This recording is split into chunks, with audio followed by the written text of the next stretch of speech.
Bonjour à tous. Une énième table ronde très intéressante sur le thème donc, de l'éducation populaire.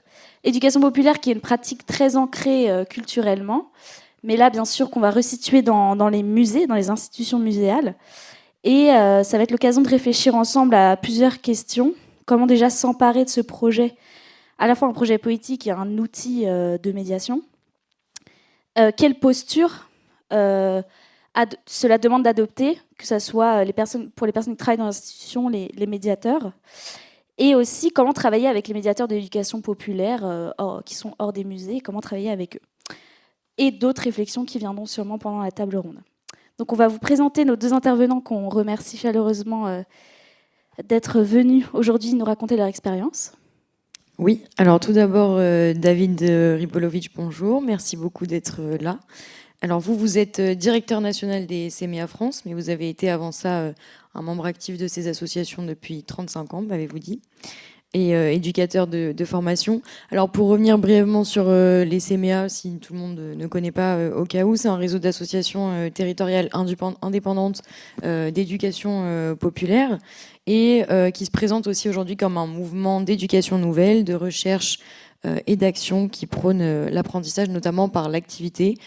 Donc le cœur de votre action, c'est, si je résume bien, dites-moi si je me trompe, mais de faire en sorte que les personnes soient vraiment actrices de leur parcours de vie, de leur formation, et notamment donc à travers la culture.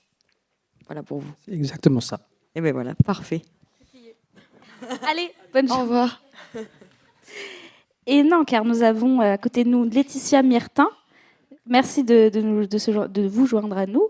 Donc, petit court parcours. Donc, vous avez été diplômé de l'école du Louvre et après, vous avez évolué dans différents postes de médiation et de développement des publics dans différents musées dont je ne citerai que deux de manière très subjective, le musée des Beaux-Arts et le musée des Arts de la Marionnette à Lyon, pour voir un peu le panel. Voilà. Et vous interviendrez aujourd'hui en la qualité de responsable du service de la médiation au musée des Confluences, dont vous êtes la responsable depuis 2019 de ce service. Il fête d'ailleurs ce musée ses 10 ans. Il les a fêtés en 2024. Et donc c'est un musée qui a vocation de mettre en dialogue les sciences pour comprendre l'histoire du vivant et de l'humanité du XVIIe à nos jours. Et donc l'objectif est aussi de mettre en valeur toute la diversité des cultures. Et il porte une stratégie de pédagogie ouverte. Et il y a notamment donc, des actions d'éducation populaire qui sont faites en partenariat avec des associations et en défendant donc un vrai projet aussi politique qu'on pourrait résumer ainsi, et je reprends ce que vous nous aviez dit, donc que les jeunes aussi deviennent citoyens de la société de demain.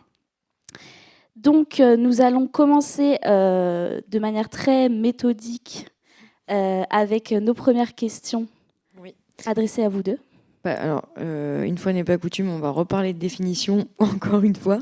Mais est-ce que vous pouvez par hasard nous donner, vous, votre définition, votre vision de, d'une part, la médiation culturelle, d'une autre part, de l'éducation populaire, et quel lien vous faites entre ces deux notions, à titre personnel, mais aussi évidemment dans vos travaux. Dans vos travaux. Ok, j'y vais. Bonjour à toutes et tous.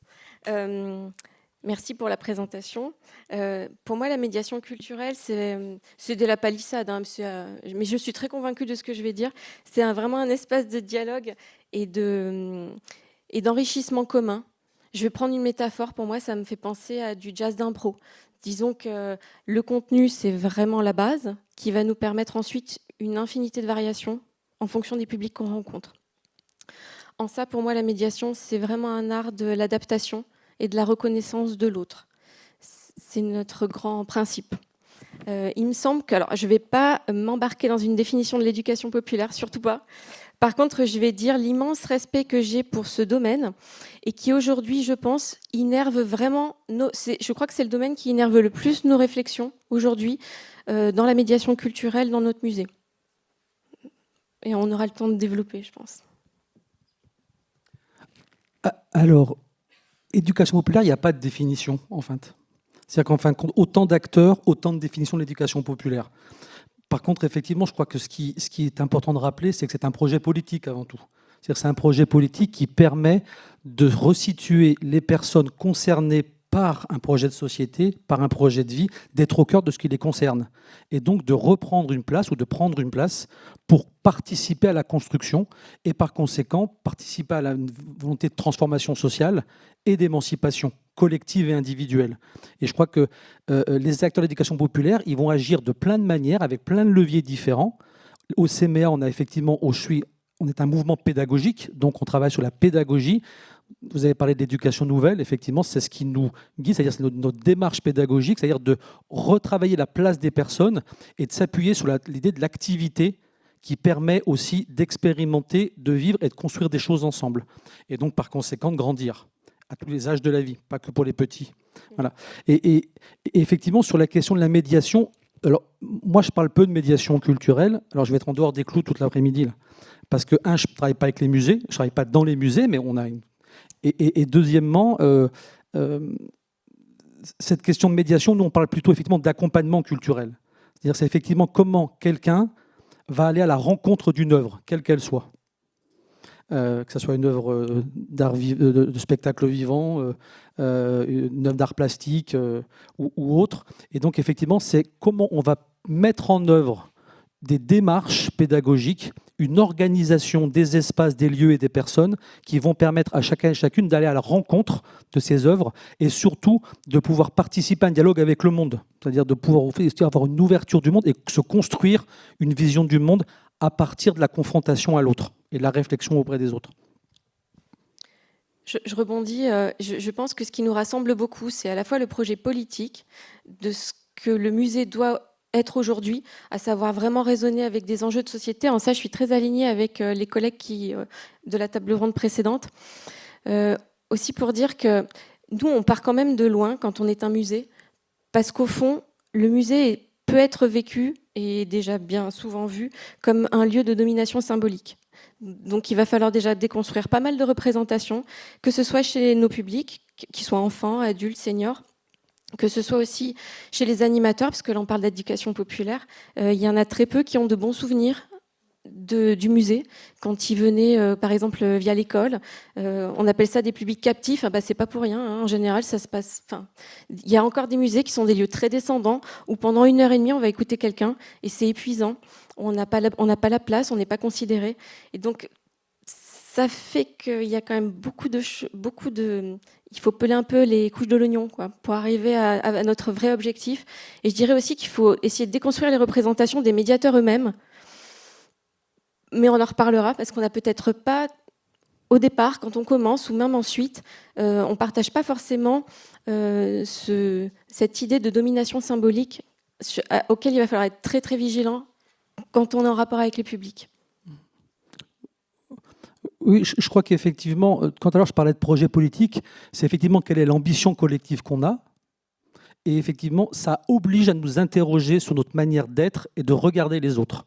Et effectivement, ce que Laetitia sur la question de la domination, dans notre préparation, on avait pu échanger là-dessus, c'est qu'effectivement, de manière très inconsciente, nous sommes dans des positions de domination. Et dans des objets culturels notamment. C'est-à-dire qu'effectivement, il va y avoir les sachants et les sachantes et ceux qui vont tenter d'entrer en relation avec une œuvre. Et qu'à ce moment-là, ça crée quelque chose de l'ordre de l'asymétrie très forte et ça complique la possibilité d'accéder à une envie d'en dire quelque chose, et y compris de permettre de douter, de permettre de ne pas comprendre. Très vite, on est très vite stérilisé. Donc, effectivement, ça veut dire travailler beaucoup, et on reviendra tout à l'heure sur la question de la formation, de l'accompagnement des équipes, etc. Ça veut dire réfléchir à où je suis, comment je me situe, et quelle est ma relation à la question du pouvoir et de la domination. Ce n'est pas un gros mot que de se poser ces questions-là, et que nous sommes tous empreints de cette question-là tout le temps. Et donc, ce qui fait aussi éducation populaire, c'est le fait, et éducation nouvelle encore plus, c'est le fait d'avoir des espaces qui nous permettent de traiter ces questions-là. Et donc de pouvoir réfléchir à quelle est la place de ma parole, comment je peux exprimer mes doutes et mes incompréhensions, etc. Et comment celui ou celle qui est en charge de construire un cadre sécurisant, il s'interroge sur sa place là-dedans. C'est aussi ça un mouvement pédagogique pour moi, c'est-à-dire le fait de réfléchir à la manière dont je vais construire quelque chose qui favorise. Et ça va être un rôle important. Et donc, de fait, on est impliqué dans cette question-là, et on ne peut pas se défiler de la question de se poser, en fin de compte, est-ce que je suis là dans une relation qui favorise, ou est-ce que je bloque les choses? Et assez naturellement, on les bloque, chacun et chacune. Donc c'est comment, à un moment donné, on arrive à faire le pas de côté. Ça veut dire s'interroger sur sa propre pratique.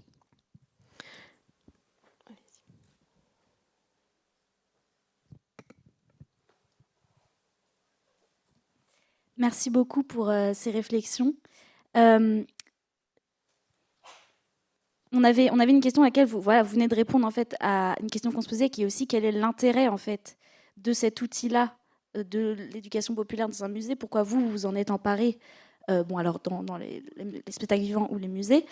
Et donc on peut dire l'intérêt par rapport à un musée, mais aussi l'intérêt par rapport à aussi les enjeux aujourd'hui que vous rencontrez de manière générale par rapport à vos publics, et à quels enjeux ils peuvent répondre en particulier.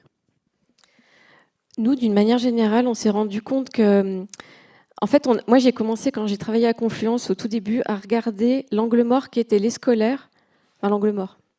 Comme ils sont captifs, ils viennent. Donc, on s'intéresse à leur réception, mais finalement, on s'intéressait assez peu à leurs besoins. Et les scolaires, bon, voilà, je les écarte parce que...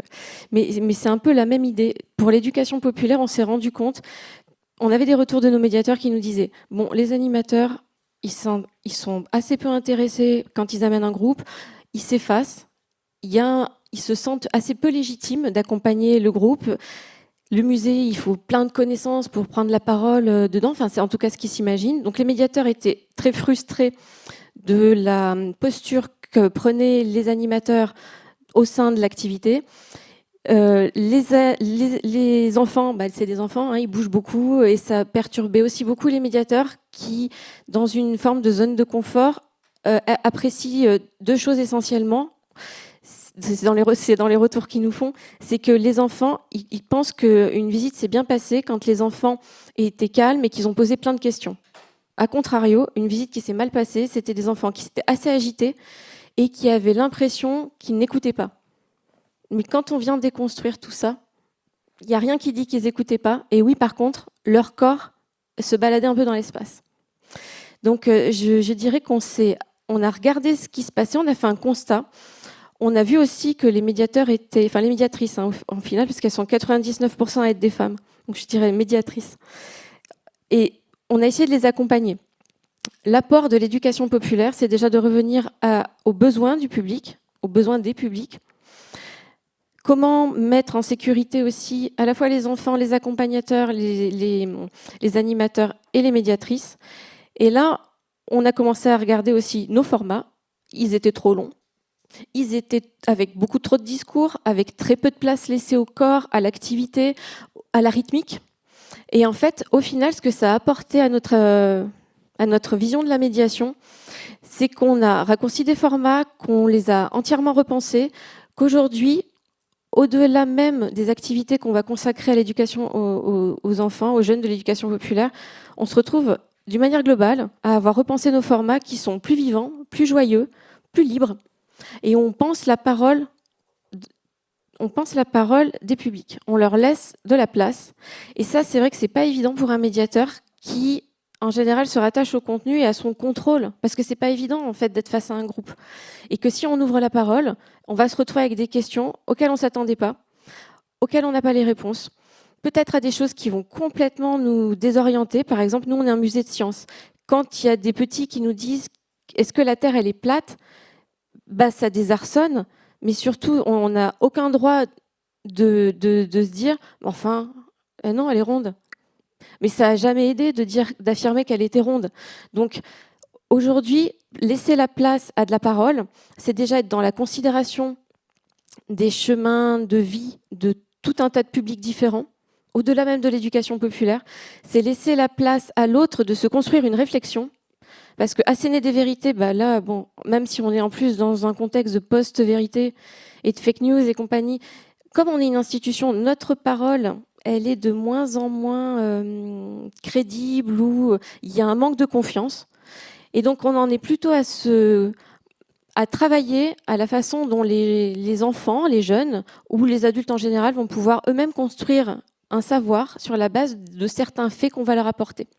Je finirai juste en précisant que nous, en ce moment, on travaille beaucoup à, par exemple, donner des points de repère. Donner un point de repère, c'est par exemple faire la différence, expliquer aux gens qu'il y a une différence entre un savoir, un fait, une croyance, une opinion. Déjà, ça n'a rien à voir. Et quand un enfant nous dit « Est-ce que ce mythe-là, par exemple, je ne sais pas, un mythe inuit, est-ce qu'il a vraiment existé ?» Et bien là, on est dans l'ordre de la croyance. Et moi, je n'ai pas le droit de dire que non, ça n'a pas existé. Par contre, je peux dire que c'est une histoire et qu'il y a des gens qui y croient. Et que quand on y croit, bien sûr, c'est réel. Et donc, ça nous permet de à la fois raconter des histoires sous l'angle historique, dans le respect des cultures, et puis aussi d'apprendre à considérer comment eux voient le monde et ce qu'ils nous renvoient. Et donc, on chemine avec eux. Donc, disons que ce qu'ils nous apportent, c'est au quotidien et que ça a beaucoup transformé notre façon de penser des activités avec eux. Oui, je crois, ce que tu dis, c'est la question de l'éducation critique. C'est-à-dire qu'effectivement, je crois que l'éducation populaire, souvent on considère que c'est foutraque, que c'est pas préparé, tout ça, alors que c'est beaucoup de travail en amont. C'est-à-dire, et je rejoindrai ce que disait, j'aurais pas mieux ce que disait tout à l'heure le collègue de Rempart tout à l'heure, parce que j'abonde vraiment dans ce qu'il pouvait apporter du côté de la vision qu'il posait devant nous et qu'il partageait avec nous. C'est qu'effectivement, d'abord, ça veut dire construire une réflexion sur comment je regarde l'autre, et ça, c'est pas facile. C'est-à-dire de se dire que celui que je vais accueillir, il est différent de moi par définition du côté de son histoire, de sa culture, son éducation, de son parcours de formation, éventuellement de son parcours migratoire, etc. Parce que c'est alors la question des enjeux. Moi, je crois qu'il y a un enjeu très fort, c'est effectivement la manière dont chacun et chacune peut accéder à. Alors, je disais, on ne travaille pas avec les musées. Si, on travaille avec les musées. Mais moi, ce qui m'intéressait de partager avec vous aujourd'hui, c'est le fait que nous, au CMA, historiquement, on est inscrit dans l'accueil de public pour leur permettre d'accéder à. Et donc, on agit dans pratiquement tous les festivals. Avignon, depuis 70 ans, c'est Jean Billard qui était venu nous chercher à l'époque. Le Printemps de Bourges, le festival de Charleville-Mézières, le festival de rue d'Aurillac, etc. Et donc, c'est effectivement, on accueille, on tente d'abord que chacun et chacune puisse trouver une place et que... et c'est la question qui a été posée tout à l'heure sur comment on fait aussi pour que certains qui ne viendraient pas se sentent autorisés à venir et puissent trouver une place, alors qu'au départ, elles disent, moi, aller voir Antigone dans la cour d'honneur à Avignon, c'est pas mon affaire. Ou d'aller discuter avec une metteur en scène ou une metteuse en scène, c'est pas mon affaire. Et donc, c'est effectivement comment... mais ça veut dire qu'on va accepter aussi de déconstruire les représentations qu'on a, le fait que tout n'est pas acquis, le fait qu'il va y avoir des discours qui vont être différents, voire choquants, voire complotistes, etc. etc. Mais que ça, si on n'accueille pas cette parole pour travailler grâce au collectif, et c'est pour ça que moi j'insiste sur la notion aussi du collectif, c'est-à-dire que c'est le collectif qui permet d'accueillir, et parce qu'on crée un cadre avec des rituels, avec des espaces repérés pour chaque chose. Là, on fait ça, là, on fait ça. Là, c'est un espace de régulation de vie du groupe. Là, c'est un espace d'atelier, de mise en bouche avant d'aller voir un spectacle, par exemple. Et là, c'est un atelier où on va faire un retour après spectacle. Et que ce n'est pas la même chose, ce n'est pas les mêmes méthodes pédagogiques et ce n'est pas la même manière d'aborder la question du point de vue de ceux qui animent et qui préparent. Par contre, on va avoir de la matière brute qui peut arriver et qu'il faut accepter qu'elle soit exprimée pour qu'après les personnes puissent s'autoriser à aller plus loin. Et je pourrais citer un exemple, parce que quand on à Avignon, donc on gère des maisons qui permettent effectivement d'accueillir des groupes, alors des groupes dans le dispositif lycéen en Avignon, des adultes, des mineurs non accompagnés, des personnes du secours populaire, du SAMU social, etc. Ces groupes qui viennent, et notre volonté, c'est qu'on accueille des jeunes, ou des moins jeunes, mais on accueille des jeunes. On n'accueille pas un jeune du secours populaire ou un jeune du SAMU social. On accueille des jeunes, et effectivement, qui sont avec un bagage. Mais comme nos animateurs arrivent avec un bagage. Et les professeurs ou les accompagnateurs qui sont arrivent avec un bagage. Et donc, nous, on a des exigences. Parce qu'on dit que quand on participe à un atelier, les adultes qui y participent sont au même titre que les autres. C'est-à-dire qu'un professeur de lycée qui accompagne son groupe de lycéens, il n'est pas professeur dans ce moment-là. Ça ne veut pas dire qu'on n'est pas dupe de la question de la relation éducative qui existait avant. Mais par contre, dans ce moment-là, le professeur va aussi déposer des choses, parler de son ressenti par rapport au spectacle, parler de ses appréhensions d'aller voir un spectacle de 7 heures, etc., etc. Et donc, aussi entendre que des jeunes ne vont pas avoir le même regard et vont être en capacité de construire quelque chose et d'avoir un regard critique au bout du compte. Je me souviens d'un exemple en 2017 d'un spectacle Antigone, théâtre japonais, dans la cour d'honneur, 4 heures. On peut se dire qu'a priori, tout de suite, il n'y a pas beaucoup qui signent. Et donc, on a emmené des tas de jeunes. Hein. On accueille 900 jeunes à Avignon. On a peut-être 500 qui ont vu ce spectacle. Et effectivement, je me souviens d'un atelier avec une petite fille de 6e et avec des jeunes de 16-17 ans qui s'interrogent parce qu'on avait travaillé en amont, pendant et après. Ces gens en disant, en fin de compte, est-ce qu'Antigone, c'est la première féministe 6e, 11 ans. Et effectivement, elle a beaucoup désarçonné les jeunes de 16 ans. Mais elle a pu le faire parce qu'effectivement, le cadre était posé, donc elle pouvait poser cette question-là et que ça puisse être discuté de manière très sérieuse, même si c'est dans la bonne humeur, de manière très sérieuse avec les autres. Et donc là, la parole qu'elle déposait avait autant d'importance que l'animateur qui, lui, pouvait avoir un autre regard ou le professeur qui ne s'attendait pas du tout à ce que sa petite élève de 6e pose cette question-là à ce moment-là. Merci beaucoup, c'est très intéressant. On reviendra justement sur cette notion d'espace de dialogue et de nouvelles manières de parler tout à l'heure. Moi, j'aimerais d'abord revenir sur une notion que vous avez tous les deux évoquée à propos des préjugés. Donc, vous avez parlé de foutraque de l'éducation populaire et de la position des animateurs. Que ce soit de votre côté ou du vôtre, quels sont les freins et préjugés qu'on va rencontrer lors de la mise en place de ces démarches d'éducation populaire dans les musées, notamment au niveau de vos équipes par exemple, et vous, les préjugés que vous pouvez rencontrer aussi de la part de vos animateurs par exemple, ou aussi du côté des institutions par exemple quand vous avez travaillé avec Avignon, Bourges, etc. Les préjugés, on doit aussi les déconstruire et on doit les accueillir comme tels. C'est-à-dire qu'effectivement, tout à l'heure je disais l'éducation populaire, effectivement, on pense très souvent dans la représentation commune qu'effectivement l'éducation populaire, c'est l'animateur en sarouel avec ses balles de jonglage. C'est ça, mais pas que. Et j'ai beaucoup de respect pour les balles de jonglage. Mais la question, c'est surtout de se dire à un moment donné que est-ce qu'on est capable de se faire déstabiliser ? C'est-à-dire d'être déstabilisé par une œuvre, mais d'être déstabilisé par un processus mis en place. C'est-à-dire le fait que, je reprends l'exemple de mes professeurs tout à l'heure, quand on leur propose un dispositif d'atelier dans lequel il va y avoir du jeu dramatique, il va y avoir de la poésie, il va y avoir du dessin, l'expression corporelle, etc. L'idée étant de se préparer à la rencontre d'une œuvre artistique. Les profs, ils sont souvent très conditionnés, mais ils nous le disent, hein, c'est pour ça que je me permets de le dire, parce qu'ils disent, mais en fin de compte, c'est très bizarre ce truc. Hein, moi, je ne vais pas me rentrer là-dedans. Mais après, ils acceptent de dire, bah, si, moi, je suis là, donc je joue le jeu.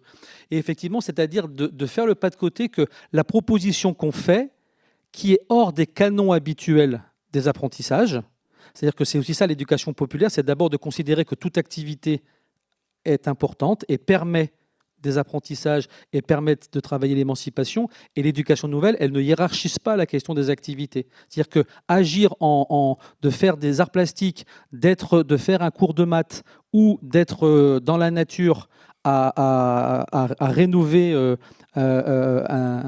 du patrimoine, ça a autant d'importance et de valeur et que ça permet aux personnes d'expérimenter des choses. Et donc, mais ça veut dire, c'est ça notamment qu'il faut qu'on déconstruise. C'est-à-dire le fait de dire, mais en fin de compte, vous ne nous proposez pas, parce que quand on vient nous voir, par exemple, quand on arrive dans nos activités, on nous dit, alors on va avoir une présentation du spectacle, et puis on va lire un morceau de la pièce ensemble, puis vous allez nous expliquer de quoi parle la pièce, et puis on ne fait pas du tout ça. Et donc ça, c'est très déstabilisant. C'est très déstabilisant, mais c'est aussi pour ça que, par exemple, le Festival d'Avignon, qui est partenaire et avec lequel on a une association qui s'appelle Centre de Jeunes à Avignon, par exemple, où effectivement c'est le Festival d'Avignon, la mairie et les CMA, effectivement, on est venu nous chercher aussi pour ça. C'est-à-dire le fait de dire, on fait des dialogues avec des troupes, des metteurs en scène, des metteuses en scène, mais aussi à Bourges, Aurillac, etc. C'est aussi pour on va nous chercher parce qu'on va être en capacité de tenter autre chose que l'académique. Et encore une fois, l'académique n'est pas à rejeter en soi, mais on propose autre chose qui permet effectivement de se sentir différent et de se positionner différemment. Et souvent, les plus déstabilisés ne sont pas les jeunes, c'est plutôt les adultes qui sont déstabilisés. En fin de compte, on me demande de me rouler par terre là pour je sais pas quoi, ça ne me convient pas trop. Je ne vais pas me mettre devant mes élèves à me rouler par terre. Et puis quand ils le font, ils se rendent compte qu'en fin de compte, la question de l'autorité, elle n'est pas pour autant tombée. Mais le regard sur eux ont changé. Je dirais que par rapport aux freins, ils ne sont pas conscients. Moi, j'ai des équipes qui sont tellement investies dans leur rôle, dans leurs convictions, dans leurs valeurs. Et c'est peut-être ça qui est encore plus difficile, c'est qu'il faut déconstruire des représentations pas encore conscientisées. Donc ça veut dire former aussi beaucoup. Et former pas que nos équipes de médiation. Par exemple, je vous parlais du fait qu'on a retravaillé plein de formats. On s'est aussi rendu compte qu'ils étaient super, mais qu'en fait, dans le continuum de l'expérience de visite, les enfants ou le groupe ressortaient et c'était pas toujours très positif. Non pas parce que l'activité qu'ils avaient vécue était pas chouette, pas adaptée à leurs besoins, mais parce que, par exemple, l'expérience qu'ils avaient eue au contrôle d'accès, parce qu'on est dans des dispositifs Vigipirate, il fallait déposer son sac, que l'agent de sécu, il en avait plein le dos cette journée, qu'il n'en pouvait plus de voir des groupes parce qu'on accueille presque 700 000 visiteurs par an, et qu'il était débordé et qu'il a été très abrupt et qu'en fait, l'enfant qui n'a pas l'habitude de venir, ça l'a complètement choqué et que c'est ça qui va retenir. Et donc, du coup, nous, on essaie de considérer la formation dans un continuum d'expérience de visite qui va depuis le parvis devant le musée jusqu'à sa sortie, histoire de ne pas considérer que la seule activité de médiation va permettre d'atteindre tous les enjeux et les objectifs qu'on s'est dit tout à l'heure. Deuxième chose, donc il y a la question de la formation un peu large, la question de la formation de la médiation à l'université aussi, parce qu'on parle d'académisme.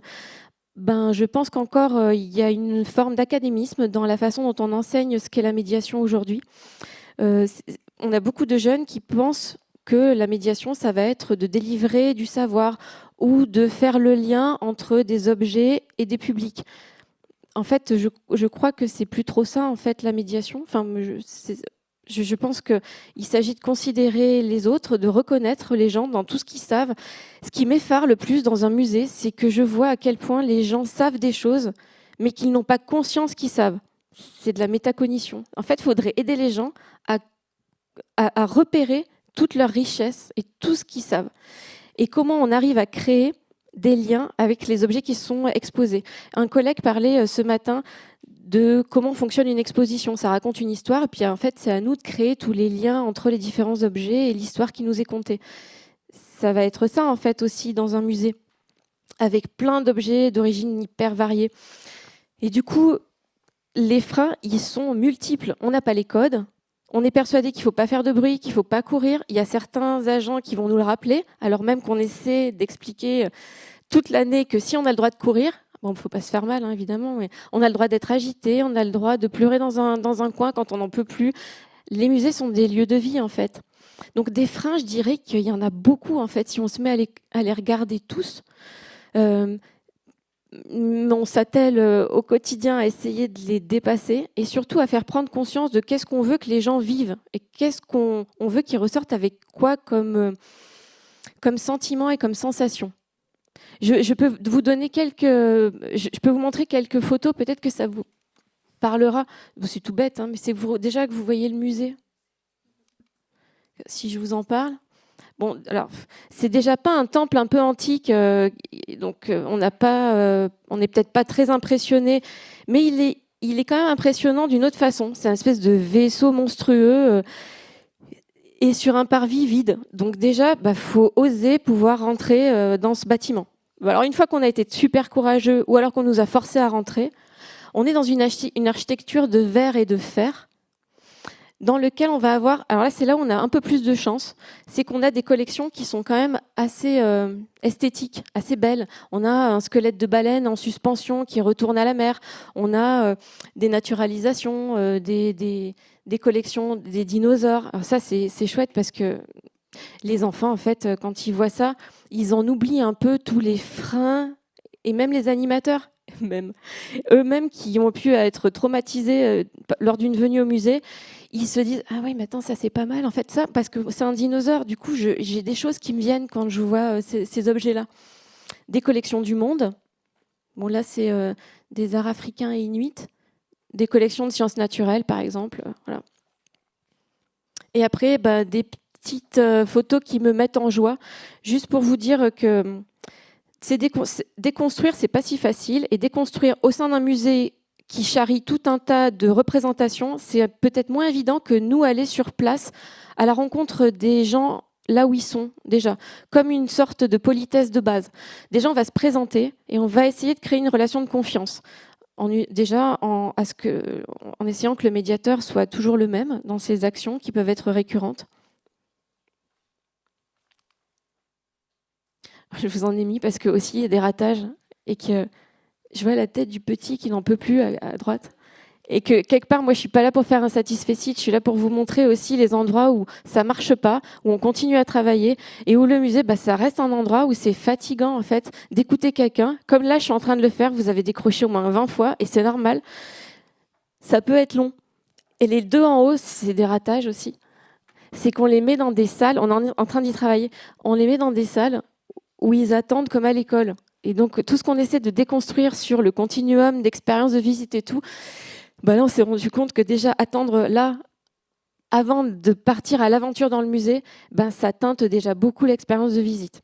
Et je finis quand même avec un truc plus sympa, c'est le corps des enfants qui peut aussi être en mouvement et prendre des libertés et des postures dont on n'a pas l'habitude, mais qu'on voudrait vraiment promouvoir dans le musée.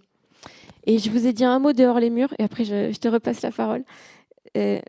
Considérez que c'est une politesse d'aller voir les gens, pour ensuite, s'ils en ont envie, parce qu'ils ne sont vraiment pas obligés d'avoir envie de venir au musée et d'aimer ça, peut-être qu'il y en a plein qui voudront rester avec des yeux pleins d'étoiles parce qu'on leur a apporté une météorite qui a des millions d'années. Peut-être que ça leur suffira largement. Et moi, je me fiche qu'ils viennent et qu'ils reviennent au musée. En fait, moi, ce que je voudrais, c'est qu'ils se familiarisent avec des lieux de culture et qu'ils se sentent légitimes à y venir sans se sentir jugés et en se disant, moi aussi, j'ai des choses à apporter et qu'on a tous ce patrimoine en commun et qui m'appartient aussi de droit. Voilà, moi, je veux juste ça. C'est peut-être déjà beaucoup, hein. Pour ce faire, on mobilise une collection pédagogique d'objets de collection, qui sont des vrais, et on leur apporte.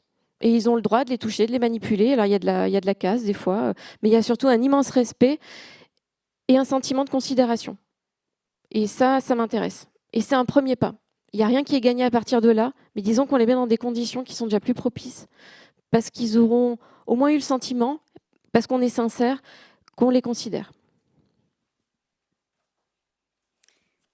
Merci beaucoup.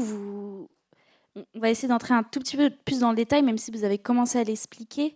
C'est justement quelles sont les méthodes clés. Alors, vous dites vous-même que vous les expérimentez et qu'il y a des ratages, mais en fait, comment vous réussissez à créer ces espaces de dialogue? Quelles sont les méthodes? Vous parliez aussi de préparation en amont, sur le moment et après. Donc, on est très intéressé de décortiquer ça.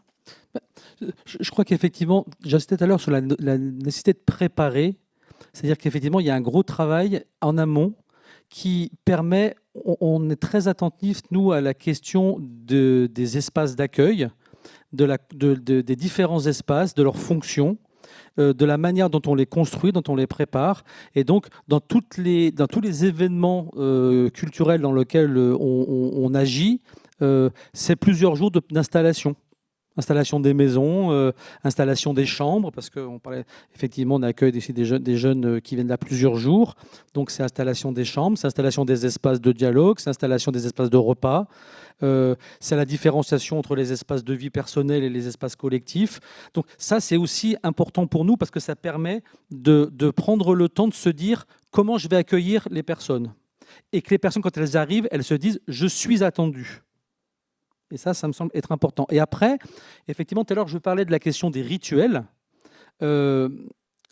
C'est-à-dire qu'on va essayer, dans nos manières d'agir, dans nos démarches pédagogiques, de construire des moments qui vont se retrouver et qui vont créer cette forme de sécurité par le rituel. Alors ça, c'est beaucoup la question de la pédagogie institutionnelle. Je parlais de mouvement pédagogique, pour ceux qui connaissent Freinet, Montessori, etc. Mais surtout Freinet et Houry, qui sont les tenantes de la pédagogie institutionnelle, c'est-à-dire le fait de créer des espaces qui permettent d'être acteurs et de prendre une place dans ce qui est en train de se vivre. Au départ, ça a été créé parce que à l'hôpital, en psychothérapie, c'était créé parce qu'on voulait aussi changer la manière de créer du soin, de mettre en place du soin. Et donc, on avait créé des espaces dans lesquels les personnes étaient partie prenante. On partait du principe que pour soigner l'hôpital, il fallait soigner pour soigner les personnes, il fallait soigner l'hôpital. Et en pédagogie, c'est la même chose. C'est-à-dire qu'à un moment donné, ça a été mis en œuvre pour permettre à des personnes qui avaient du mal à être ensemble, à vivre ensemble, à trouver des espaces de collaboration pour passer dans une autre forme de relation humaine. Et ça, c'est resté comme un élément un peu important pour nous. Et donc, on crée des espaces dans lesquels on va, par exemple, faire des ateliers où l'activité est un peu au cœur, qui va effectivement, chaque matin, par exemple, à Bourges ou à Avignon, je reprends ces deux exemples-là, chaque matin, il va y avoir des ateliers animés par des adultes qui vont avoir vu des spectacles en amont, qui auront éventuellement rencontré les troupes en amont, qui auront éventuellement lu les pièces en amont, etc., justement pour déconstruire et se dire maintenant, c'est quoi qui nous semble être ce qui pourrait empêcher d'aller à la rencontre du spectacle vivant ou de l'œuvre présentée, etc. Et donc, c'est des espaces dans lesquels les personnes vont avoir la possibilité d'expérimenter des choses ensemble. Puis après, elles vont aller vivre les spectacles. Puis après, elles auront une troisième étape dans laquelle elles vont faire un retour un retour sensible. Et après, un échange sur qu'est-ce qu'on a entendu, compris, qui nous a gênés, on n'a rien compris, ça ne nous a pas plu, etc., etc. Et ça, mais pour faire ça, il faut que les équipes soient aussi préparées. Donc, tout à l'heure, tu parlais de la formation, donc on y viendra sans doute. Il faut qu'elles soient formées, mais il faut aussi qu'elles aient des espaces elles-mêmes de parole et de dialogue. Et donc, par exemple, dans les maisons qu'on anime, on met très souvent en place des espaces de dialogue où la personne animateur ou les adultes qui s'occupent de faire à manger, qui vont voir des spectacles aussi avec nous, etc., est aussi un espace en tant que spectateur et spectatrice. C'est-à-dire qu'elles vont parler de leur retour sensible au spectacle, se mettre en colère, etc. Parce que ça nous semble aussi être important d'avoir cet espace-là pour ensuite être en situation d'accueillir la parole des autres. Voilà. Donc, c'est ça un peu la question des institutions au sens d'espace de création collective. C'est la notion d'institutionnel, effectivement, dans lequel on essaye d'avoir cette régularité du cadre, de la sécurité, de qu'est-ce qu'on peut être autorisé à se dire, la manière dont on va se le dire, surtout. Autorisé à se dire, on peut se dire plein de choses, mais c'est surtout comment j'entends la parole de l'autre, qui peut me chagriner, mais que pour autant, je vais pouvoir lui dire que ça me chagrine. Mais en même temps, c'est comment je vais être en capacité de lui dire de manière médiatisée, c'est-à-dire de manière humaine, en humanité, et non pas de manière sauvage. Effectivement, ce que tu dis, c'est que des conneries. Mais c'est aussi le fait, alors ça va te le dire de manière un peu différente, mais c'est aussi le fait d'avoir la possibilité de dire, moi, je ne partage pas du tout ce que tu me dis. Quand tu parles de cette œuvre, moi, je trouve que c'est pas du tout, je ne suis pas tout d'accord avec toi. Mais par contre, d'entendre que l'autre, elle peut l'avoir vécu comme ça, ou qu'elle n'a rien compris. Et je me souviens d'un jeune mineur non accompagné qui, après un spectacle, était venu me voir, m'avait dit « j'ai rien compris, mais qu'est-ce que c'était bien ?» Parce qu'effectivement, il a fait le rapport avec ce qui avait été travaillé avant, c'est-à-dire le fait qu'il s'était préparé à aller rencontrer quelque chose, il avait fait cette rencontre, un espace, un lieu historique, etc., et une pièce où il n'avait rien compris. Et pourtant, qu'est-ce que c'était bien ? Sur les méthodes, là où c'est pas tout à fait évident pour nous, c'est que les groupes, par exemple, d'éducation populaire, on les voit sur un one-shot. Donc, ça nécessite quand même de créer de la confiance. Et les collègues de la table ronde précédente parlaient de cadre. Nous, on fait pareil, en fait, et c'est ce qui fonctionne le mieux. C'est ce que tu dis, c'est ce que tu amorces un peu aussi, en fait, pour créer de la confiance, expliciter ce qu'on attend des gens, de l'animateur, des enfants, et faire un espèce de pacte au moment où on va commencer ensemble, un contrat en commun qui n'est pas forcément validé. C'est-à-dire que nous, on va poser un cadre. Est-ce que vous en êtes d'accord ? Oui, non. Ben, vous avez le droit de ne pas l'être. Alors, si vous n'êtes pas d'accord, c'est sur quoi, en fait ? Et on peut l'adapter. Des fois, on dira, ben non, ça restera quand même comme ça, ce cadre-là. Je pense, par exemple, à des thématiques qu'on a eues. On a accueilli une exposition autour de l'amour. Évidemment, c'est un sujet très porteur pour les jeunes et les enfants. Et le cadre, c'était, est-ce que vous êtes d'accord pour qu'on parle d'intimité, mais jamais de son intimité, sauf si vous avez besoin d'en parler. Et dans ce cas-là, on se tient aussi disponible pour recueillir une parole à un moment donné où le groupe est en autonomie, par exemple. Donc, parler de religion sans parler de sa religion. Parler de voilà. Et alors, le cadre, il dure un peu plus longtemps que ça, mais ça nous permet de nous y référer comme une sorte d'accord commun, mais explicité. Exactement comme pour éviter la frustration des médiateurs sur la posture de l'animateur qui accompagne le groupe, parce que des fois, elles sont sur leur téléphone, ils partent un peu dans les salles. Je leur dis, mais on leur a pas explicité ce qu'on attendait d'eux, donc c'est un peu normal aussi. Si on leur dit, mais moi j'aimerais bien qu'on fasse équipe le temps de l'activité, vous connaissez super bien les enfants que vous encadrez, ça serait génial si vous pouviez m'aider à ce qu'on passe un super moment ensemble. Bah, ça va déjà mieux que de partir bille en tête en disant, bon, on se rejoint, salle machin, et on va commencer tout de suite. Deuxième chose, je pensais au cadre de confiance. Et surtout, je me disais, ces enfants-là, tu parlais de considération et d'ouverture et de arriver à recueillir leurs paroles.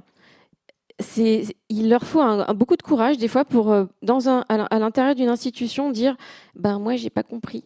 Ça, je sais pas trop ce que vous vouliez dire. » Et ça veut dire que nous, dans l'accompagnement des médiateurs, il faut qu'on arrive à les former au long cours avec justement, c'est ce qu'on fait, des acteurs de l'éducation populaire qui sont experts des prises de parole, de la façon dont on fait émerger une parole libre, dont on aiguise aussi un peu un esprit critique, quand bien même nous, en tant qu'adultes, ça vient frotter certaines de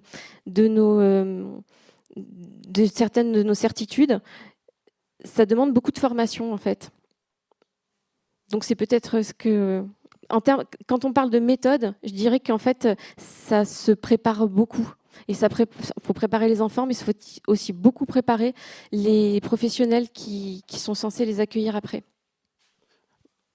Oui, parce que je crois qu'effectivement, tout à l'heure, on parlait en ouverture de la question de aller à la rencontre du neuf, c'était aussi s'ouvrir au monde et avoir une compréhension du monde. Et donc, dans une compréhension du monde dans toute sa complexité.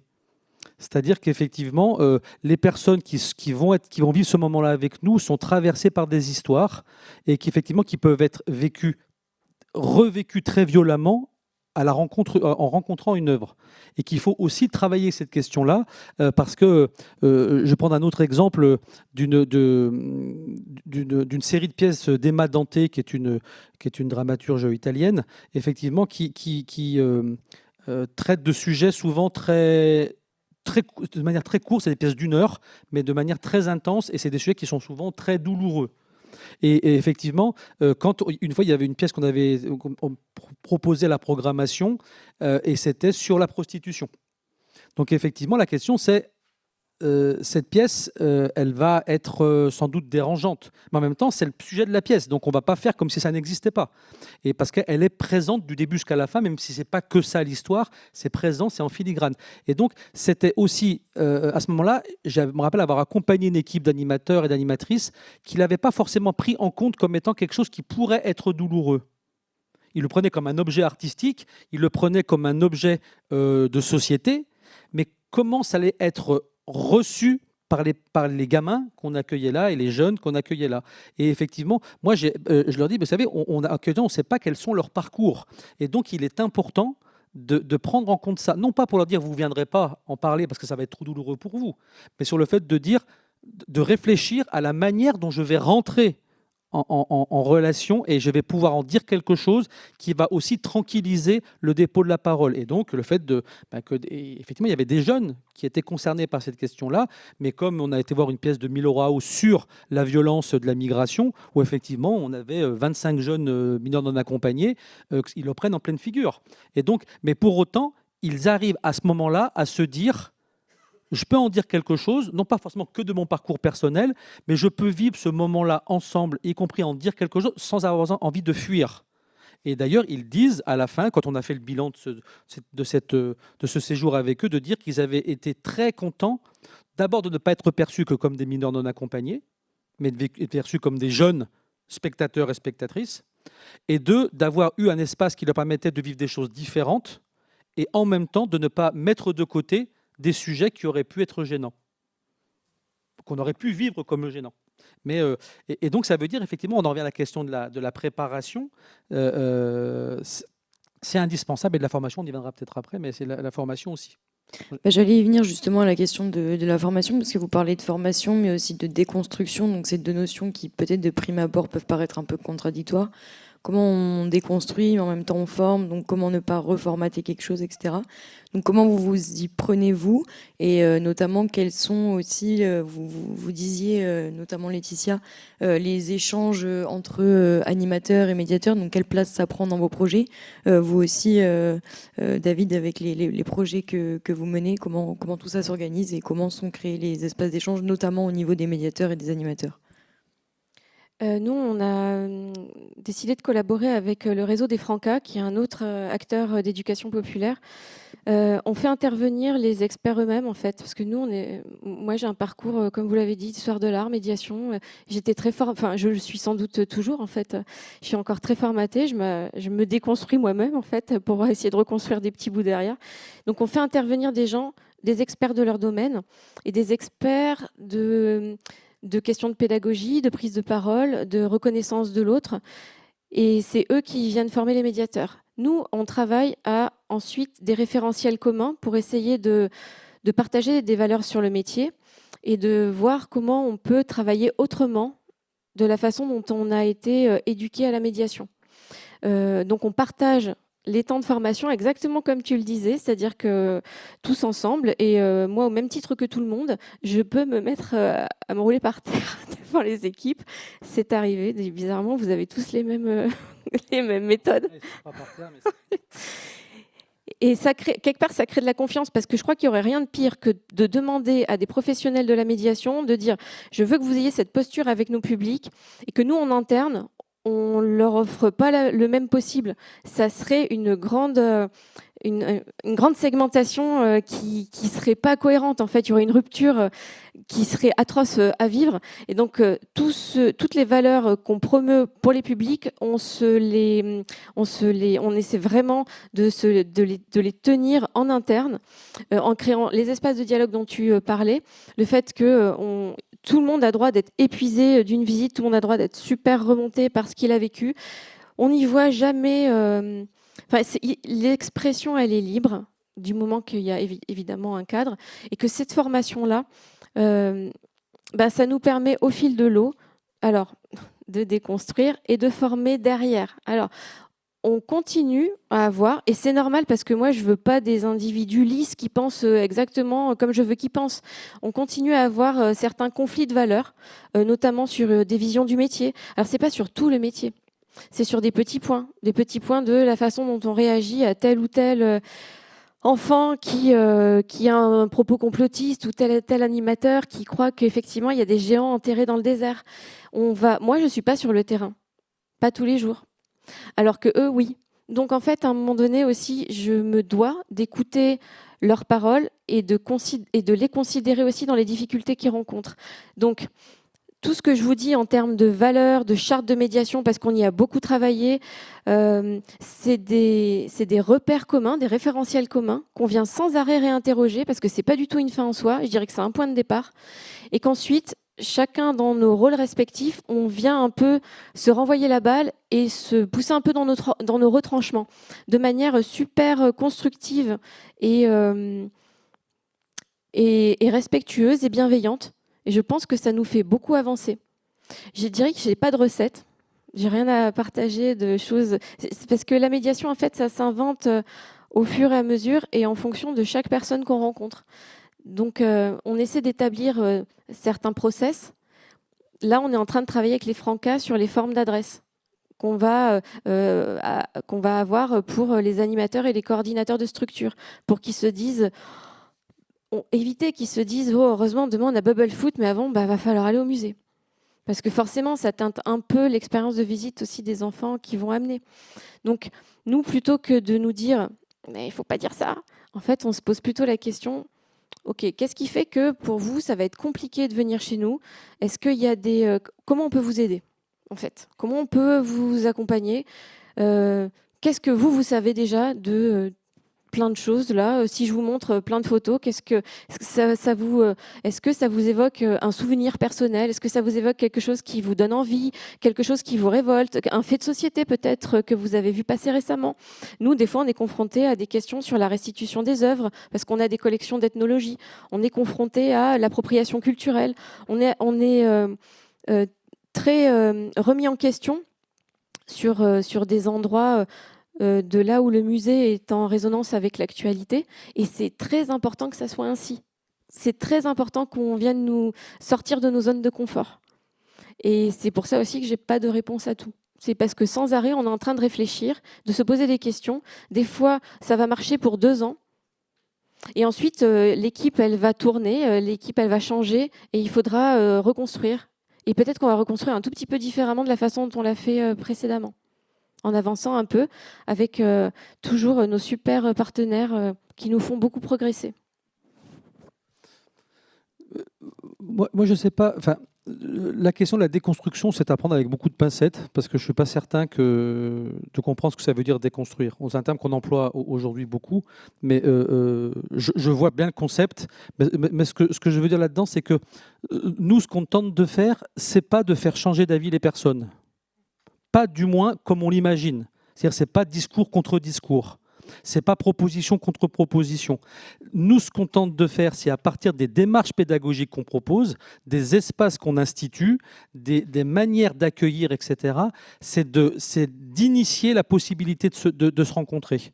Et on fait le pari, c'est ça le projet politique tout à l'heure disait, on fait le pari que construire cette démarche, assurer des adultes sécurisants, préparer nos interventions, construire des démarches pédagogiques réfléchies qui sont appuyées sur un certain nombre d'éléments qu'on a travaillé en amont et sur lesquels on s'est formé, etc.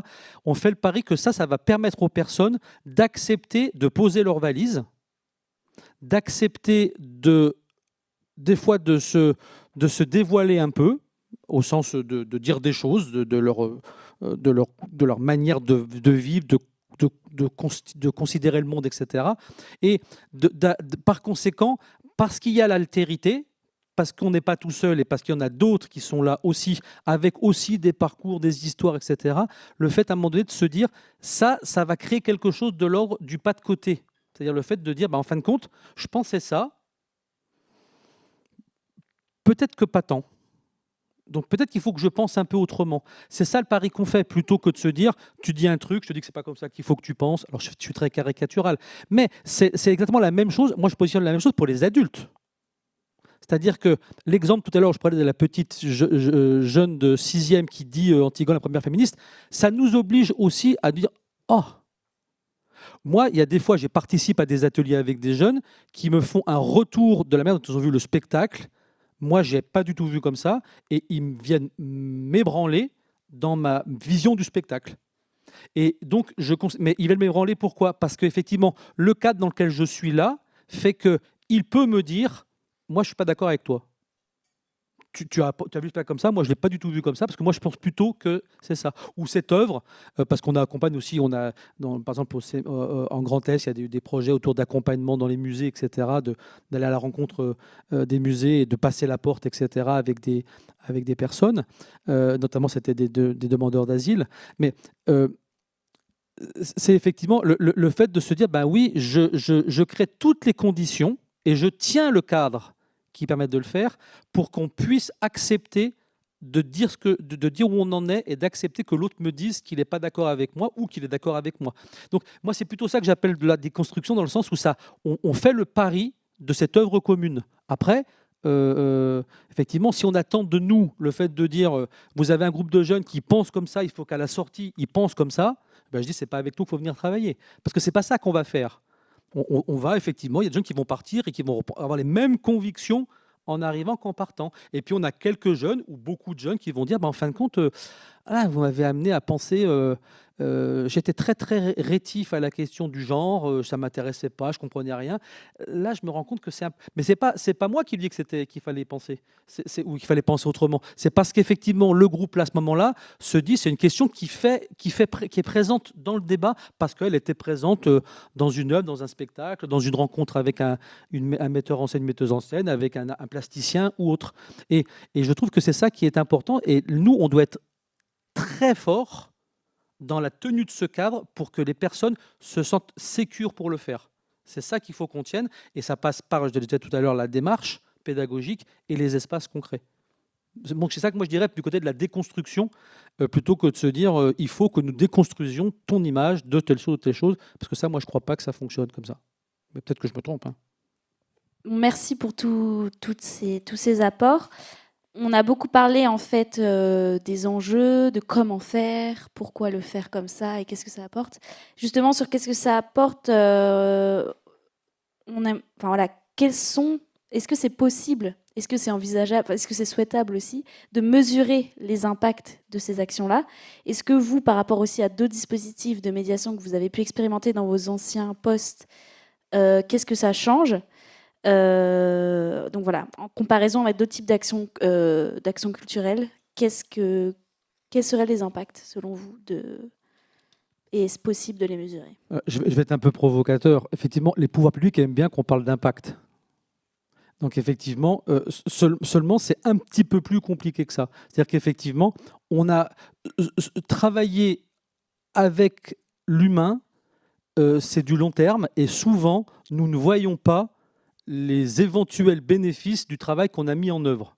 Et donc, mais comme un prof, un éducateur, éducatrice au sens large du terme, ne va pas forcément voir l'impact du travail qui a été mis en œuvre. Donc je trouve que c'est compliqué avant là de cocher une case en disant nous avions prévu ceci, ça s'est passé comme ça, etc. Par contre, ce qu'on peut voir dans ces moments-là, c'est la manière dont les gens bougent, la manière dont les personnes changent, y compris physiquement, y compris dans leur posture, y compris dans leur manière de s'adresser à l'autre, y compris dans le fait de dire des jeunes qui ne prennent jamais la parole et qui commencent à la prendre. Un jeune qui va refuser de faire ce que vous avez là sur la photo au début et qui, au bout de 2 jours, va se mettre à prendre le foulard et à se mettre en activité, en jeu corporel avec d'autres alors qu'il n'osait pas le faire et qu'il ne voulait pas le faire. Donc ça, on va pas le mesurer, on ne sait pas comment exactement ce que ça a procuré chez lui. Par contre, ce qu'on voit, c'est qu'il est en train de bouger et que donc, par conséquent, il y a quelque chose qui est en train de se passer. Donc, mais ça, on ne peut pas le quantifier avec une grille. C'est-à-dire on peut se rendre compte de quelque chose qui est en mouvement et qui est en train de se faire. Et puis il y a des choses où on ne s'en rendra pas compte tout de suite, voire jamais, parce qu'on ne reverra pas les groupes. Mais parfois, quand on a des adultes qui reviennent avec d'autres groupes les années d'après, ils nous disent l'année dernière, les jeunes, ça les a fait vachement bouger dans la relation qu'ils ont eue entre eux dans la classe après. Alors, ce qui est un peu plus flagrant, c'est tout à l'heure, je parlais des mineurs non accompagnés, des demandeurs d'asile. Ils sont souvent dans un rituel très fort. Et moi, j'y ai droit tous les années quand je vais à Avignon. C'est qu'effectivement, à la fin de leur séjour, ils veulent nous réunir pour nous dire quelque chose de ce qu'ils ont vécu. Donc là, on a en direct des jeunes qui nous disent quelque chose. Effectivement, qui nous disent moi, ça m'a permis une bouffée d'oxygène, une mise entre parenthèses, un repos, etc. Et aussi, j'ai été considéré comme un jeune parmi les autres. Donc ça, on a des paroles en direct de 10-15 jeunes qui nous réunissent officiellement, qui nous demandent de nous asseoir et qui nous disent « on veut vous dire un truc ». Donc là, on mesure quelque chose aussi. Mais après, oui, il va y avoir des choses qui vont être très différées et peut-être qu'on ne verra pas. Souvent en éducation, on sème des graines et on ne voit jamais la récolte. Hein. On dit pareil en médiation. Donc je souscris à tout ce qui vient d'être dit. Je dirais aussi qu'il y a le temps où on est ensemble, où on peut effectivement voir des changements de posture, des choses qui bougent chez tout le monde, hein, parce que c'est pas que c'est les publics, hein, c'est aussi chez nous. Hein. Ce qu'on se disait, c'est que nous, on voit fortement ce que ça nous fait à nous et à quel point ça nous fait bouger. C'est déjà beaucoup. Et c'est vrai que c'est sans doute une part qui est frustrante de notre activité, c'est de ne pas voir quel est l'impact à court, moyen, long terme. Pour ça, il faudrait suivre une cohorte de gamins. Et ce temps-là, il n'est pas si évident à trouver. Et même en passant par des prestataires spécialisés sur les études de public et la sociologie, c'est pas si évident en fait ensuite de faire la part des choses entre l'expérience qui a été vraiment vécue, ce dont ils se rappellent. Parce qu'en fait, et effectivement, on est des humains. Alors, il n'y a rien qui dit que la graine qu'on aura semée n'aura pas été enrichie de milliers d'autres interactions et de tout un tas d'autres événements qu'ils auront pu rencontrer et qui n'auront pas beaucoup plus été importantes pour faire germer la fameuse graine. Donc, je me dirais qu'en fait, effectivement, cet impact, c'est même pas tant ce qu'on doit viser. Je serais plutôt en train d'investir vraiment le moment présent et d'y mettre beaucoup de qualité et de penser vraiment les intentions de quand on est ensemble. Et ça m'évoque juste, pour vous dire, des fois, juste que quand on est très sincère et très généreux dans ce qu'on donne, on peut être super surpris. Je vous partage une anecdote de quand j'étais jeune médiatrice. Je venais vraiment de commencer et je travaillais au musée des Beaux-Arts et j'avais fait une visite à des jeunes d'éducation populaire. Ils n'avaient jamais mis les pieds dans un musée. Et je les voyais quand même drôlement intéressés. Puis des fois, ils allaient voir un peu dans d'autres salles et tout ça. Donc moi, je me formalise pas. Ils faisaient ce qu'ils voulaient. Et en fait, j'en ai vu 2 dans le musée 2 jours après. Et je leur ai dit, ah bah tiens, c'est marrant, vous revenez. Et ils m'ont dit, bah ouais, vous avez dit que tout ça, c'était à nous aussi. Donc on a trouvé ça super, on ne savait pas, nous, qu'on y avait accès et que c'était gratuit pour nous. Et donc, en fait, 2 sur 25 qui étaient revenus. Là, c'était un hasard. Moi, ça m'a bouleversée, ça fait 20 ans, je m'en rappelle encore. Et là, je m'étais dit, je sers peut-être un peu à quelque chose. Au fond, aujourd'hui, je ne me pose plus cette question tous les jours. Je me dis juste que cette question d'impact est presque de est-ce qu'on est assez productif? Est-ce que ce qu'on fait, c'est suffisamment chiffré, quanti, quali, tout ça? On a tout un tas de jargon qui va avec les mesures d'impact et les évaluations de public. Moi, je m'en détache un peu aujourd'hui. Je dirais que du moment que les médiatrices qui travaillent avec nous, elles sont alignées avec ce qu'elles font et au moment où elles le font et que les publics ressortent en ayant le sourire, je me dis que c'est déjà pas mal. Alors peut-être que vous trouverez que j'ai pas beaucoup d'ambition. C'est possible. Et justement, pour parler d'ambition, on va parler peut-être du futur. Historiquement, les actions d'éducation populaire et les actions des institutions culturelles, elles ont parfois été mises un peu dos à dos, déjà avec les ministères, etc. Donc avec des initiatives comme les vôtres, on a l'impression que ça change quand même, ou que c'est en train d'évoluer. Donc est-ce que ça change ou est-ce qu'on en parle plus? Et ensuite, vous, qu'est-ce que vous imaginez pour le futur et au niveau de vos 2 institutions? Moi, je vais reprendre tout à l'heure la conclusion du collègue des Remparts. Je la prendrai exactement pareil. C'est-à-dire que pour que nous existions, il faut qu'on accepte qu'on existe. C'est-à-dire que ce n'est pas une question que de nous considérer comme étant indispensables, parce que je pense qu'effectivement, si l'éducation populaire s'arrête demain, on va être un peu en difficulté dans la société. Parce que si on veut parler d'économie, on peut dire que par exemple, c'est un des champs économiques avec le nombre d'employés, etc., qui est supérieure à la chimie, supérieure à l'industrie, enfin, voilà. Donc, en France. Donc, effectivement, c'est une masse considérable d'actions et de personnes, etc. Mais, j'allais dire, effectivement, il faut, c'est pas tout de nous considérer comme étant, c'est aussi de nous donner les moyens de fonctionner. Et donc, si on veut avoir une ambition, c'est effectivement le fait qu'on puisse continuer à exister. Il y a des volontés, par exemple, on aimerait bien qu'une loi d'éducation populaire, sur l'éducation populaire existe, etc. Mais c'est aussi parce que pour aussi avoir des moyens qui nous permettent de fonctionner. On sait qu'on est dans un climat, dans un contexte budgétaire qui est complexe. Tout à l'heure, le collègue disait qu'effectivement, on a commencé par les collectivités locales et l'État est aussi en situation de parfois de devoir se désengager. Ça, effectivement, ça vient fragiliser tout le tissu social et le tissu d'accompagnement qu'on est en train de mettre en œuvre. Et on a bien vu d'ailleurs que les premiers touchés de la crise économique, etc., c'est avant tout la culture. On voit bien ce qui s'est passé dans les derniers mois. Et donc, effectivement, on a besoin de travailler ça. Et puis après, un autre enjeu qui pour moi est important, c'est le fait de continuer à former les acteurs. C'est-à-dire, je pense qu'aujourd'hui, les CMA, c'est à la fois un mouvement pédagogique, donc constitué de militants qui viennent de différents univers, qui sont éducateurs, enseignants, maçons, etc., et qui viennent donner de leur temps pour faire vivre le projet des CMA.